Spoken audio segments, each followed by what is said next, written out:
Flashback is about one of the most beautiful places in Narragansett Bay that many Rhode Islanders have probably never visited. It's called Rose Island. It's off the coast of Newport, and 22 years ago today, October 28, 1989, environmentalists were celebrating the fact the island had been saved from commercial development.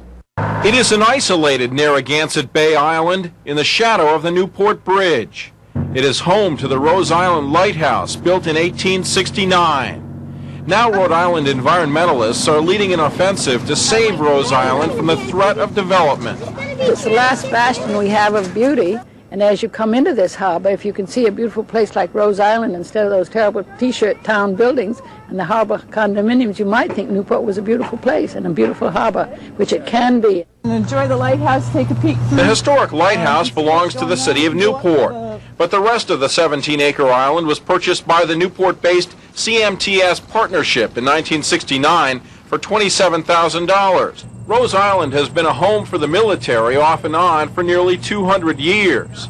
The Fort Hamilton barracks remained from the Revolutionary War. Later, World War I and World War II bunkers and gun emplacements were built here. Environmentalists have pinned their hopes that the state will purchase Rose Island on the Open Land Environmental Bond. That company mentioned in the story, the company that bought the island for $27,000, they wanted to build condominiums and a marina on the island. That never happened. The Rose Island Lighthouse Foundation eventually got control of the island, and now they rent out the lighthouse to overnight visitors who promise to do some maintenance. Work is also underway on restoring those bunkers and fort buildings on the island. A beautiful place. That is so wicked cool. You can rent it out. Yeah, you can rent it for a day or you can rent it for a week. The lighthouse keeper's apartment is on the upper floor, and there's also a bedroom on the first floor, which has been converted, well, not converted, it's been maintained as what it was, a lighthouse circa 1910, with an old Victrola, a player piano, and all that kind of stuff. It's a nice piece of history. Wicked cool.